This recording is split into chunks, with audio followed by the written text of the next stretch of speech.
ગુજરાતમાં હાલ હીટવેવની ગંભીર સ્થિતિ જોવા મળી રહી છે ત્યારે ગુજરાત આરોગ્ય એડિશનલ ડાયરેક્ટર સુરતની મુલાકાતે આવ્યા હતા અને સિવિલમાં મનપા અને સિવિલના અધિકારીઓ સાથે બેઠક કરી હતી। ગુજરાત હીટવેવની સ્થિતિ ગંભીર બની રહી છે ત્યારે ગુજરાત આરોગ્ય એડિશનલ ડાયરેક્ટર સુરતની મુલાકાતે આવ્યા હતા અને સુરત મહાનગરપાલિકા આરોગ્ય અધિકારીઓ તથા નવી સિવિલના અધિકારીઓ સાથે બેઠક કરી હતી। એડિશનલ ડાયરેક્ટર ડોક્ટર નીલમ પટેલે જણાવ્યું હતું કે હજુ 3 દિવસ આ ભાગ્ય સ્થિત રહી શકે છે। 10 લોકોના મોત હિટ્સકોના લક્ષણોને કારણે મોત થયા છે। વાસ્તવિક કારણ જાણવા માટે રિપોર્ટ આવવાના બાકી છે। તો એપ્રિલમાં અને મેમાં શરૂઆતમાં રાજ્યમાં 108 ને 50 જેટલા કેસ મળ્યા છે। છેલ્લા 5 દિવસથી 224 જેટલા કેસ મળી રહ્યા છે। હાલમાં પણ 108 ને મળતા કેસોનું મોનિટરિંગ કરવામાં આવી રહ્યું છે। સમગ્ર ગુજરાતની અંદર અત્યારે ક્લાઇમેટ ચેન્જની રીતે જોઈએ તો ટેમ્પરેચરનું પ્રમાણ ખૂબ જ વધારે થઈ રહ્યું છે। 45+ ટેમ્પરેચર અત્યારે 7-8 જિલ્લાઓની અંદર જે ચાલી રહ્યું છે, પરિણામે ચોક્કસ કેસોમાં વધારો થયો છે કે હીટ રિલેટેડ ઇલનેસ અને હીટ સ્ટ્રોકની રીતે કેસોની અંદર વધારો જોવા મળી રહ્યો છે। સમગ્ર રાજ્યની વાત કરું તો સમગ્ર રાજ્યની અંદર જે 108માં ઇમરજન્સી સ્પેશિયલી હીટ રિલેટેડ ઇમરજન્સીના કેસીસ જે આવતા હતા એનું અમે સતત મોનિટરિંગ કરીએ છીએ। એપ્રિલ મેમાં શરૂઆતમાં આ કેસીસની શરૂઆત હતી ત્યારે 50-60 જેટલા કેસીસ પર ડેની રીતે અમને 108માં હીટ રિલેટેડ કેસીસ મળતા હતા, જે ક્રમશઃ જેમ ગરમીનું પ્રમાણ વધતું ગયું એમ સાથે સાથે કેસની સંખ્યા પણ વધતી ગઈ અને 80-90ની એવરેજ ઉપર આવ્યા હતા।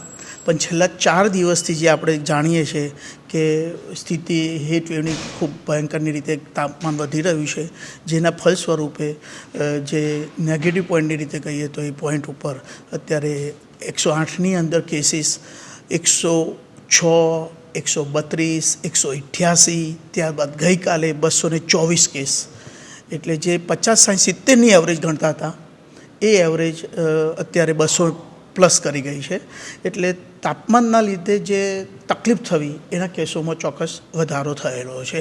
હીટ સ્ટ્રોક આ વસ્તુ મેં કહીએ એને હીટ રિલેટેડ ઇલનેસ કહેવાય અને હીટ સ્ટ્રોક વસ્તુ અલગ છે। હીટ સ્ટ્રોકમાં થોડું સિરિયસનેસ આવી જાય અને એવા સિરિયસનેસવાળા કેસો ગઈકાલ સુધીમાં પ્રોગ્રેસિવ કેસ ટોટલ 82 કેસીસ એવા હીટ સ્ટ્રોકના કેસીસ જોવા મળેલા હતા।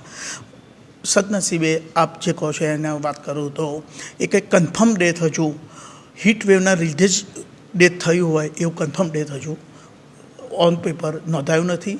દરેક રિપોર્ટ અમે ડેઇલી ઓનલાઈન રિપોર્ટ મંગાવીએ છીએ। IHIP પોર્ટલ છે અને આ પોર્ટલની અંદર ટોટલ 2375 સંસ્થા આપણા રાજ્યની એ તમામ સંસ્થા રિપોર્ટિંગ કરે છે અને એ રિપોર્ટિંગ ઉપરના ડેટા પ્રમાણે આ કાર્યવાહી થાય છે। સર, સુરતની વાત કરીએ તો સુરતની અંદર 10 અને ત્યારબાદ 9 લોકોના જે મોત થયા છે હીટ વેવના કારણે, કોઈ બેભાન થયું હોય, કોઈ ચક્કર આવવાના કારણે મોત થયા છે।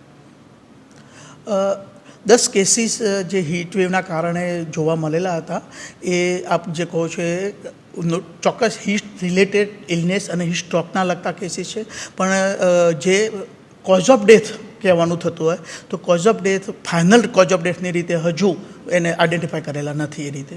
તો હજુ પણ કઈ રીતે સાવચેતી રાખવી લોકોએ જરૂરી બનશે? કારણ કે સર હજુ ચોક્કસ કોર્પોરેશનમાં સુરતની પણ વાત કરીએ તો એમને સારી કામગીરી એક કરેલી છે કે જે 150 ઉપર બસ સ્ટેન્ડ છે ત્યાં ઠંડા પાણીની વ્યવસ્થા, ક્યાંક ORSની વ્યવસ્થા, ભિક્ષુકો માટેનું જે રહેઠાણની રીતે હોય તો મોર દેન 200 કંઈક ભિક્ષુકને પણ શેલ્ટર હોમ જે કહીએ ત્યાં એમ ખસેડવામાં આવેલા છે, એટલે કામગીરી સારી રીતે થયેલી છે। એ જ રીતે અમદાવાદ કોર્પોરેશને પણ હીટ પ્લાન, એક્શન પ્લાનની રીતે કામગીરી કરેલી છે। એટલે સમગ્ર રાજ્ય માટે દરેકને ખાસ વિનંતીથી કહેવાનું થાય કે આ જ્યારે ટેમ્પરેચર આપણા હાથ બહાર જઈ રહ્યું છે ત્યારે બપોરના ટાઈમે ચોક્કસ લોકો ઘરે રહે, ખોટા કામ વગર બહાર નીકળે નહીં, 12 થી 4નો સમય વધારે સાચવી લે છે હિતાવ છે અને એટલા માટે સરકારશ્રીમાંથી મજૂરી કામ પણ 12 થી 4ના ટાઈમમાં ન કરવા માટેનું સૂચન કરવામાં આવ્યું છે કે જેથી મજૂરોને પણ આરામ મળી રહે।